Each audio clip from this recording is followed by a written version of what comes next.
Okay, so from a coach's perspective, when do you begin to create that training calendar for them? Because every athlete's different. Some are not playing fall sports. Sure, I think you can have a template, and I think Yeah. every coach who's been doing it for a while has some type of template of, okay, this is typically what I'm doing with a maybe a high level athlete come fall season. And once you get an opportunity to sit down with that athlete in probably August, and the reason I say August is they play their spring softball or baseball season in when does that start? So April, May, and then a little bit of June will be their spring season. Their travel season usually overlaps that and goes June, July, and the beginning of August. And then there's either a 2 to 3 week, sometimes even 4 week stint where the athlete has off from softball in August.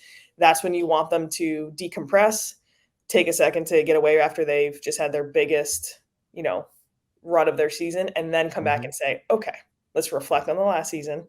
Let's create where we want to be based off of our what we're going to train for this season, and then let's start to create some milestones. Let's start to create some pockets of training. Let's figure out what your upcoming schedule is, because again, too, tryouts are happening, so depending on what travel team you're playing for, that also dictates your calendar. So August is a big month for prepping for that.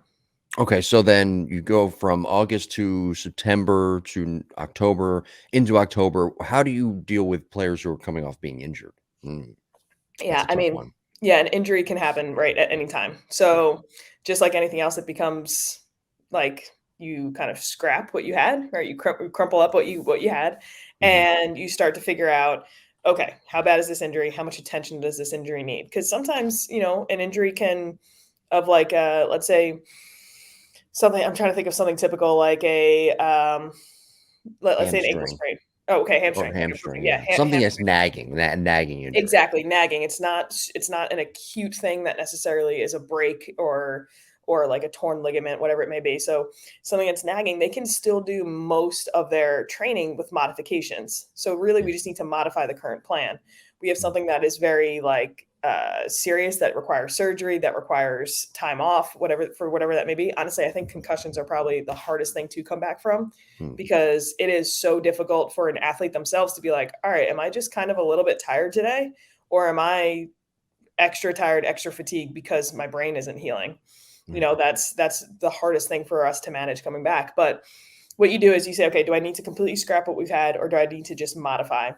Yeah. And again, you do this long enough and you work with professionals long enough. We have a tremendous sports chiropractic individual, Dr. Brett Ponieros, in our building. And if I ever need a guest to talk, he'd be another phenomenal guy Hmm. where he has made it his job to be like, okay, how do we take the current plan and here are the exact modifications we need to do in order for him to or him this female or male to get better, but also still continue on their training plan. So again, it's just adapting.